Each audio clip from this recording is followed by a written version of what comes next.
अझ हामी काठमाडौँको के भन्छ टुर गरिरहेको छु होइन। मतलब काठमाडौँमा अलिकति पहिलोचोटि आएको, त्यही भएर टुर गरिरहेको छु। विशेष यहाँ चाहिँ सीता पाइलाको हो। त्यहाँभन्दा अगाडि आयो कलङ्कीबाट आउँदाखेरि लेफ्ट माऱ्यो भने सीता पाइला आउँदैन। हामी अहिले न्यु रोडतिर जान लाग्छौँ। यहाँ अहिले हेर्ने हो भने होइन, गणेश नेपाली केसपछि अहिले जताततै फुटपाथमा पार्किङहरू भइरहेछ। अनि सीता पाइलामा अहिलेसम्म नगरपरिहरू देखिएको छैन। मैले त 2 दिन भयो होइन नगरपरि देखेको छैन। यहाँ नगरपरिहरू के ट्राफिक प्रहरी पनि यता देखेको छैन सीता पाइला नि।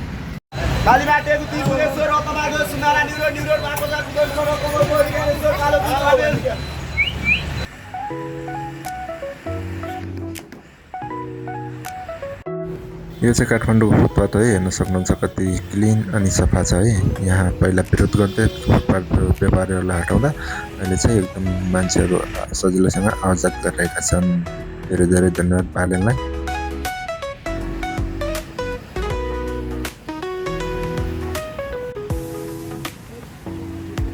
यो चाहिँ धरहरा है, काठमाडौँको 10 तले धरहरा।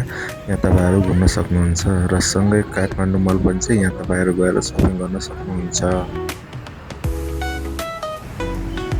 यो भनेको चाहिँ वीर अस्पताल है। यो वीर अस्पताल 2टै बिल्डिङ वीर अस्पतालको हो। यहाँ यो चाहिँ देशको सबभन्दा ठुलो अस्पताल है। वीर अस्पतालको ठ्याक्कै अलि अगाडि आउँछ दरबार हाई स्कुल। दिस इज दरबार हाई स्कुल।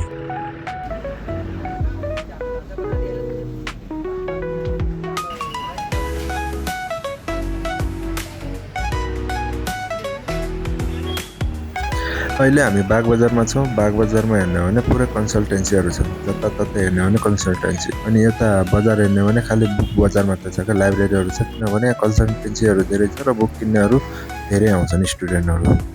यो चाहिँ बागबजार हो है। बागबजारमा पुस्तकालयहरू धेरै छन् किनभने यहाँ कन्सल्टेन्सीहरू धेरै छन्।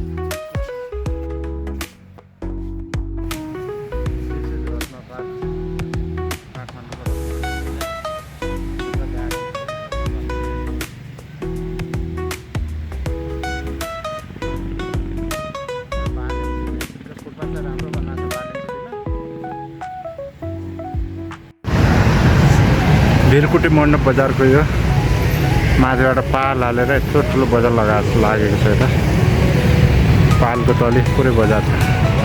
हामी बजार एक्सप्लोर गर्न गइरहेका छौँ। तपाईँहरू देख्न सक्नुहुन्छ यहाँ मान्छेहरू बजारमा आफ्नो सामान बेचिरहेका छन् र मान्छेहरू सामान किनिरहेका पनि छन्। यहाँ पसलहरूमा विभिन्न किसिमका सामानहरू पाइन्छन्। लेडिज जेन्ट्सदेखि लिएर बच्चाको सामानहरू पनि पुरै पाइने गर्छ यो बजारमा, तपाईँहरू देख्न सक्नुहुन्छ।